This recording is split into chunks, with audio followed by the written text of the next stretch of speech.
झुमका झुलनिया दीहा, झुमका झुलनिया दीहा, दीहा कर धनिया वही नगीनिया के ना दिलवा दीहा नाय राजा सावतीनिया के ना, दिलवा दीहा नाय राजा सावतीनिया के ना।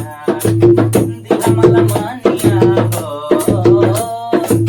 दिहा मला मनिया चाहे दिहा पाए जनिया वही ठगिनिया के ना दिलवा दीहा नाय राजा सावतीनिया के ना, दिलवा दीहा नाय राजा सावतीनिया के ना।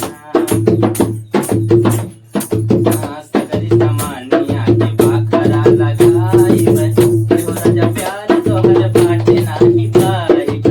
सगरी समानिया के बाखरा लगाइब, एहो राजा प्यार तोहर बाटे नाही पाइब।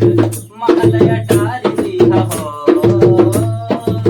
महल अटारी दीहा, दीहा लहंगा सड़िया वही नगीनिया के ना दिलवा दीहा नाय राजा सावतीनिया के ना, दिलवा दीहा नाय राजा सावतीनिया के ना।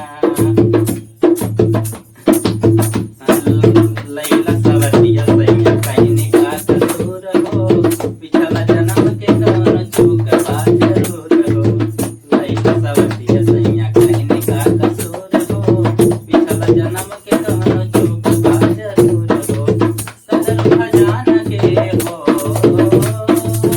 सजल खजाना के बना द मालकिनिया मालकिनिया के ना दिलवा दीहा नाय राजा सावतीनिया के ना, दिलवा दीहा नाय राजा सावतीनिया के ना, दिलवा दीहा नाय राजा सावतीनिया के ना, दिलवा दीहा नाय राजा सावतीनिया के ना।